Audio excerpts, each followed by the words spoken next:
Well, hello and welcome to glennzb TV, the show that puts glennzb up your Periscope. I'm bringing New Zealand to the world, and the world to New Zealand and into your virtual headset. Hey, I think I smelt it today. There was this burning smell. Good evening, Scotty. There was a burning smell in our studios here at NZME, here at News Talk ZB. And I thought, is this what it smells like right before there's a coup and they take over the state broadcaster? I mean, we're not the state broadcaster, but of course we are the only radio station anybody really listens to in New Zealand. So I imagine if there was a military coup, they'd be targeting us first. And I could smell burning, and I thought, oh yeah, armed troops will be in here next. That'll be what's happened. So I was in a panic. You know me, I go straight into panic mode, running around like a mad thing. Turned out they were just testing the diesel generators on the roof, and for some reason the fumes were getting sucked into the air ducts. But still, could have been a dicey situation. So back in Turkey, busy day at the office. I'm just imagining being on the desk when the call comes through and it's the president or one of the president's aides saying, yeah, we need you to go out and pick up some people. How many? 6,000, just 6,000 people need to be detained, charged with treason, probably executed. That's you know that you're not going to get a long lunch that day. Where do they just stack them up on top of each other? Where do you put six? You suddenly detain 6,000 people. France, their foreign minister has said, please don't purge.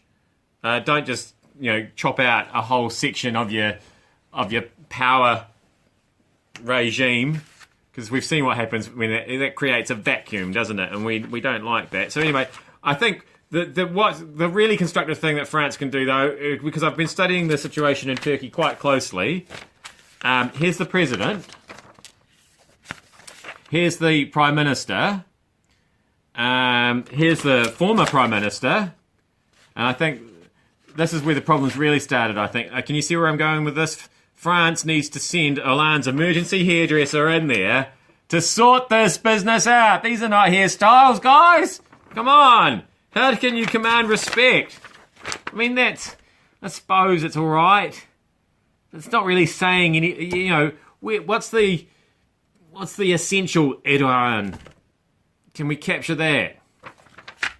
So, yeah, I think Hollande should start loaning out that emergency hairdresser. I mean, he must be amazing. She, for €10,000. Hey, Vers Rus, welcome in. Hey, now, breaking news today, another shooting.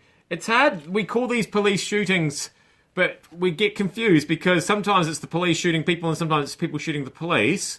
So that's we need to be a little bit more specific. So we're back to Baton Rouge. This time, it's not the police shooting somebody, it's somebody shooting the police. So last week, it's confusing. Anyway, this guy was telling us all about it, and I recorded him for our Mike Hosking Breakfast Radio show here. But then, of course, I had to tell the host who that was. Who was that man? And because it was all late and breaking, the television network didn't have time to put his name at the bottom. So I thought, I knew that he was from the sheriff's department. So I thought, I'll quickly look up the Baton Rouge Sheriff's Department. And I thought, it's this guy here. It is. And I was just about to say that it was that guy there. And I just scrolled down, just on a hunch, scrolled down a little bit further. And I thought, oh no, hang on, it's this guy here. Is it? And then I went back to this guy and I started to... I still don't know. I still don't know who it is. It's hard. Is that racist? Am I being racist? I mean, yes, he's black, but I mean, he could have been a white guy who looked like two other white guys who were... I don't think that's racist, is it? It's a little racist. All right, just forget you saw anything. Finally,